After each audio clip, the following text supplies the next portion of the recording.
Olá, tudo bem? Hoje estou aqui para mais um vídeo nessa série de vídeos falando acerca dos livros da Bíblia, né? E hoje eu estou aqui para trazer mais um vídeo para você a respeito de esse estudo que eu estou fazendo sobre os livros da Bíblia, trazendo um panorama geral de cada livro, né? Então hoje o livro que eu estarei falando para você é sobre o livro de 1 Samuel. É um livro muito importante para a história da Bíblia, não menos que os outros, mas um livro assim que retrata várias histórias importantes, né, para a gente poder refletir e aprender com aquilo que é relatado nesse livro, né, tanto na primeira carta quanto na segunda, né, no primeiro livro quanto no segundo de Samuel, primeiro e segundo de Samuel. Então esse livro ele tem esse nome justamente tratando sobre um dos principais personagens, né, que é o próprio profeta Samuel, né, que foi o último juiz dos israelitas, né, naquele tempo. Então, ele foi um homem usado, inclusive, por Deus para fazer essa transição do reino, né, que era o reino dos juízes para o reino da monarquia logo após, né. O povo pediu um rei, o Senhor atendeu o povo, então ele fez essa transição. Ele foi o último juiz e logo depois dele veio ali o primeiro rei. E então, assim, interessante que 1 e 2 Samuel, na Bíblia hebraica, ela é uma só carta, um só livro, né? Ele é só uma só narração direta, não tem essa divisão. Então, ela foi dividida na Septuaginta, que foi a primeira Bíblia que foi traduzida do hebraico para o grego. Então, quando houve essa primeira tradução, foi se dividido ali. Tanto que quando inicia o livro de 2 Samuel, ele já continua a narração do capítulo anterior, né, do último capítulo de 1 Samuel. Então a autoria desse livro ela é desconhecida, mas os judeus eles acreditam que seja o próprio profeta Samuel quem escreveu esse livro, né? Então esse livro ele é dividido ainda em 3 partes, né? Ele vai falar na primeira parte, ele vai falar ali até o capítulo 8, ele vai falar justamente sobre a história do próprio Samuel, né? Vai trazer ali informações acerca de Samuel, que ele era um homem, ele era efraimita, né? Que era da linhagem levítica. Ele foi responsável, né? Um dos grandes feitos dele foi responsável por instaurar a monarquia em Israel. Ele ungiu os primeiros reis, né? Que foi Saul e depois Davi. O próprio nascimento dele foi um milagre, né? A gente vê a história de Ana, sua mãe, que era estéril, e ele foi um milagre porque sua mãe não podia ter filhos, mas o Senhor concebeu a Ana, né, Samuel, e ela me entregou o poder servir na casa do sacerdote Eli, né? Então era um homem de aliança, um homem de santidade, assim, sabe? E interessante porque as características que ele trazia aqui, que ele nos mostra, ela tipifica muitas características de Jesus, né? Que ele é o juiz, sacerdote e profeta, né? Então, assim, foi também consagrado desde o ventre da sua mãe, né? Para servir a Deus todos os dias da sua vida. Então, assim, ele teve um chamado de Deus ainda na sua juventude, ainda jovem, ele ouviu a voz de Deus. E ele exerceu esse ministério, né, que Deus entregou, esse chamado que Deus entregou, ele exerceu com santidade. E ele foi crescendo, né, em estatura, mas também em favor diante de Deus e diante dos homens, né? Era um homem que por ter Deus, um garoto por ter Deus na vida dele, ele foi achando graça diante de Deus e diante dos homens também. Então ele cresceu em meio a um ambiente que ele poderia ter se corrompido, mas ele escolheu seguir o propósito e o chamado de Deus, porque ele cresceu no meio dos filhos de Eli, que inclusive não deram tanta importância ao chamado, né, a continuidade do chamado de seu pai ali no sacerdócio, e eles inclusive até roubavam as ofertas, né, do templo, eles se prostituíam à porta do tabernáculo ali também. Então, assim, Samuel cresceu dentro desse contexto. Então, assim, mas ele decidiu que ele tinha um chamado, né? E ele seguiu esse chamado que Deus tinha para a vida dele. Então ele exerceu o ministério dele durante um período, durante uma época que os filisteus eles afligiam muito e roubavam Israel, né? Então, assim, ele foi mais do que, naquela época, ele acabou sendo mais do que um líder político ali naquela nação. Ele foi também um homem que ensinou o povo de Israel, mostrando a eles a idolatria, mostrando o erro que eles estavam cometendo, e isso mostrando que isso era a causa, né, espiritual daquela opressão que eles sofriam, né, levando o povo também ao arrependimento. Isso está narrado lá em Samuel, 1 Samuel 7, no versículo 3, ele vai falar sobre isso, que ele levou o povo a se arrepender, né? Então, assim, as suas atitudes espirituais, a Bíblia relata que trouxe para aquele povo vitórias, né, diante dos filisteus, né?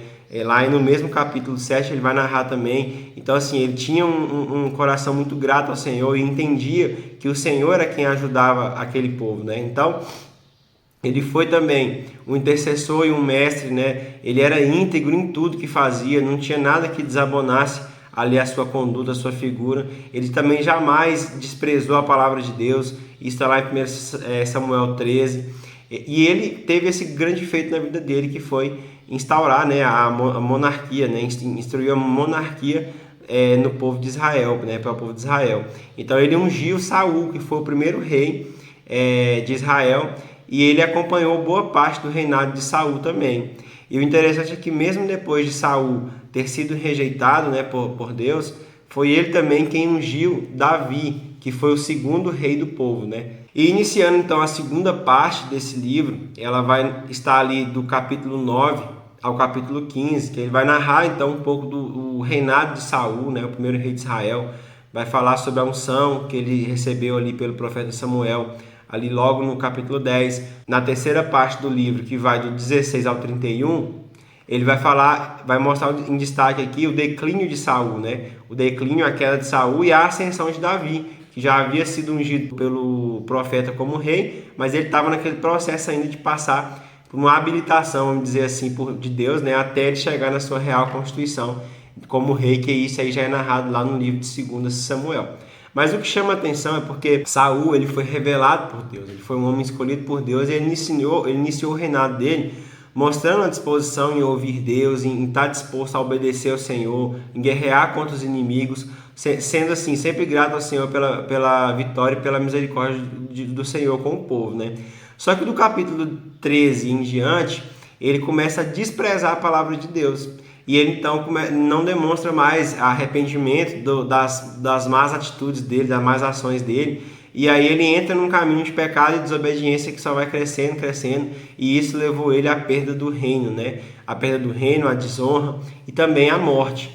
Mas o que chama atenção é que enquanto Saul ele foi sendo destruído, né? Ele foi sendo destruído ali aquele chamado que Deus tinha para ele como rei. Enquanto ele foi se autodestruindo, o livro também vai narrar que Deus chamou então Davi, né? Davi e ungiu ele como rei, e mesmo ele sendo o menor da casa ali, né, entre os seus irmãos também, que ninguém o prezava tanto, né?